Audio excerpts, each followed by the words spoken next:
अस्सलाम वालेकुम। रमज़ान में फ्रूट चाट जो है वो दस्तरख़्वान की जान होती है। तकरीबन सभी घरों में बनती है, सबको ही पसंद होती है और इसमें सब अपनी पसंद के जो भी अवेलेबल होते हैं फ्रूट्स वो डालते हैं और सबका एक ख़ास तरीका होता है। मैं आज आपके साथ अपनी फ्रूट चाट बनाने का ख़ास तरीका शेयर करूँगी। इसमें कुछ ख़ास है, एक ट्विस्ट है जो कि हमारी फ्रूट चाट को बहुत ही मज़े का बना देता है और कुछ टिप्स एंड ट्रिक्स हैं जो कि आप फ़ॉलो करेंगे तो आपकी फ्रूट चाट बहुत ही मज़ेदार बनेगी, लंबे अरसे तक फ्रेश रहेगी। कोई इफ़्तार पार्टी हो, इफ़्तार दावत हो तो बेशक आप 3 घंटे पहले भी चाट बना के रख दें तो आपकी फ्रूट्स का कलर और टेस्ट जो है वो फ्रेश रहेगा। इसके साथ ही मैं आपके साथ अनार को छीलने का झटपट से क्विक सा तरीका शेयर कर रही हूँ क्योंकि फ्रूट्स में, फलों में सबसे ज़्यादा काटना जो है वो सबको मुश्किल लगता है अनार। तो अनार का आपने दोनों साइड से जो किनारे हैं वो उतार लेने हैं और आप एक साइड जब काटेंगे तो आपको इस तरह से अनार में चारों तरफ स्टार की शेप में चारों तरफ निशान नज़र आएँगे। ये जो दानों के बीच में निशान है ना ये वाला, तो आपने इस पे जो है कट लगाते हुए पूरे अनार के आपने इस तरह से कट लगा देना है।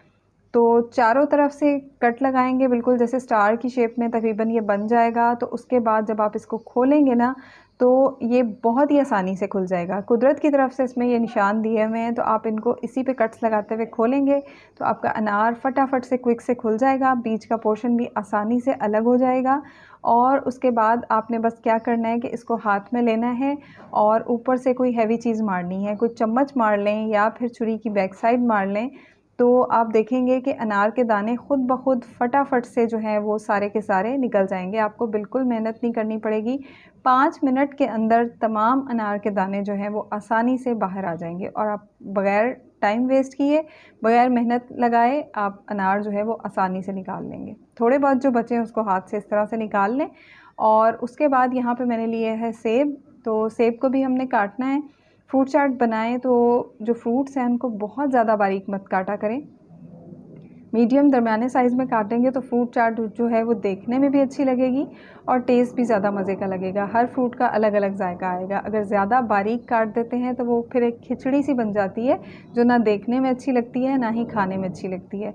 मैंने यहाँ पे 2 सेब लिए हैं और उनको मैंने इस तरह से मीडियम साइज़ के क्यूब्स में कट कर लिया है। आप भी कमेंट्स में मेरे साथ ज़रूर शेयर कीजिएगा अगर आपका फ्रूट चाट बनाने का कोई ख़ास तरीका है या फिर आप कोई ख़ास चीज़ डालते हैं जिससे आपकी फ्रूट चाट बहुत मज़े की बनती है, तो कमेंट्स में ज़रूर शेयर कीजिएगा। 2 मैंने अमरूद लिए, गुआवा उनको भी कट कर लिया है, 3 से 4 चीकू लिए, उनको भी छीलने के बाद मैंने कट कर लिया है और 6 मैंने यहाँ पे केले लिए, उनको भी मैंने इस तरह से कट कर लिया है। आप अपनी मर्ज़ी के, अपने पसंद के कोई से भी फ्रूट्स ले सकते हैं। उसके बाद हम सारे फ्रूट्स को एक बर्तन में निकाल लेंगे। इसके बाद अनार भी जो पहले से छील के रखे थे वो भी डाल देंगे और इसके बाद जो बेहतरीन टिप है फ्रूट चाट को लंबे अरसे तक फ्रेश रखने के लिए, टेस्ट भी और कलर भी, वो है नींबू का रस। तो आपने यहाँ पे तकरीबन आधे नींबू का रस डाल देना है जिससे आपके फ्रूट्स का टेस्ट भी फ्रेश रहेगा और फ्रूट्स का कलर भी फ्रेश रहेगा। और जो ख़ास चीज़ मैं अपनी फ्रूट चाट में यूज़ करती हूँ वो है ये ख़ास सॉस, ख़ास चटनी जो कि मैं बना के रख लेती हूँ ज़्यादा मिक़दार में और फ्रिज में महीना भर ख़राब नहीं होती। मैं यहाँ पे आपके साथ थोड़ी मिक़दार में शेयर कर रही हूँ। आप बना रहे हैं तो आप ज़्यादा बना के रख लें और पूरा रमज़ान फ्रिज में रख के इस्तेमाल कर लें। मैंने यहाँ पे लिए हैं आलू बुखारे, 6 बड़े साइज़ के हैं, वज़न में है 35 ग्राम, 35 ग्राम और साथ ही मैंने यहाँ ली है इमली। तो इमली भी जो है वो मैंने 35 ग्राम, 35 ग्राम ली है।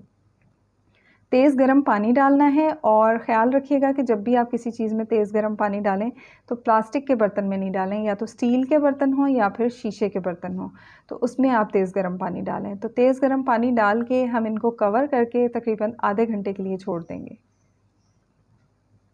तो पानी डालने से और आधा घंटा छोड़ने से ये होगा कि इनका जो पल्प है, गूदा है, वो सॉफ्ट हो जाएगा। आप देखेंगे कि बहुत आसानी से जो है वो इसका गूदा अलग हो रहा है और सॉफ्ट हो रहा है।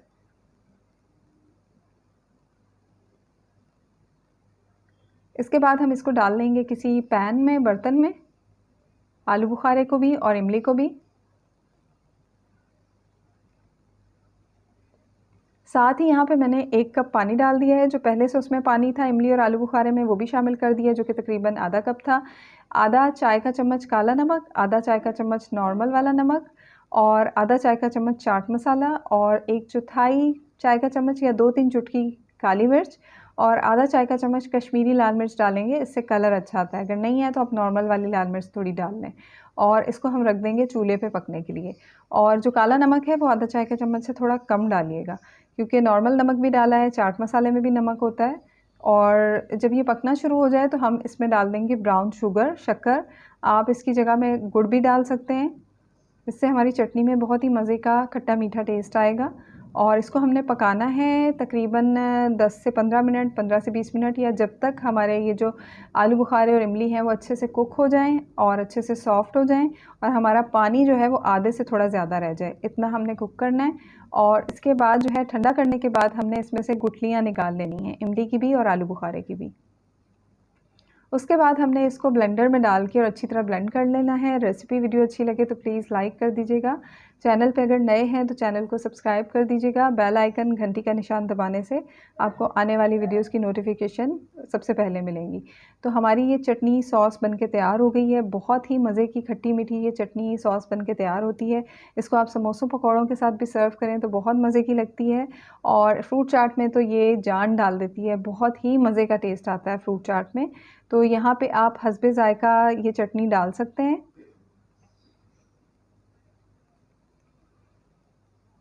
मैंने यहाँ पे तकरीबन 6 खाने के चम्मच, 6 से 7 खाने के चम्मच ये चटनी डाली है। और मैंने जितनी चटनी आपके सामने बनाई है उसमें से मैंने आधी से भी कम डाली है, और बाकी चटनी जो है मैंने इस तरह से जार में डाल दी है और ये मैं फ़्रिज में रख दूँगी। आप इसको ज़्यादा मिक़दार में बना के फ़्रिज में रख सकते हैं, आराम से महीना भर ये फ़्रिज में ख़राब नहीं होगी अगर आपने इसको अच्छी तरह से कुक किया है। और मिक्स करेंगे और हमारी फ्रूट चाट जो है वो बनके तैयार है। ज़रूर ट्राई कीजिएगा, कमेंट्स में फ़ीडबैक दीजिएगा और मुझे दुआओं में याद रखिएगा। अल्लाह हाफ़िज़।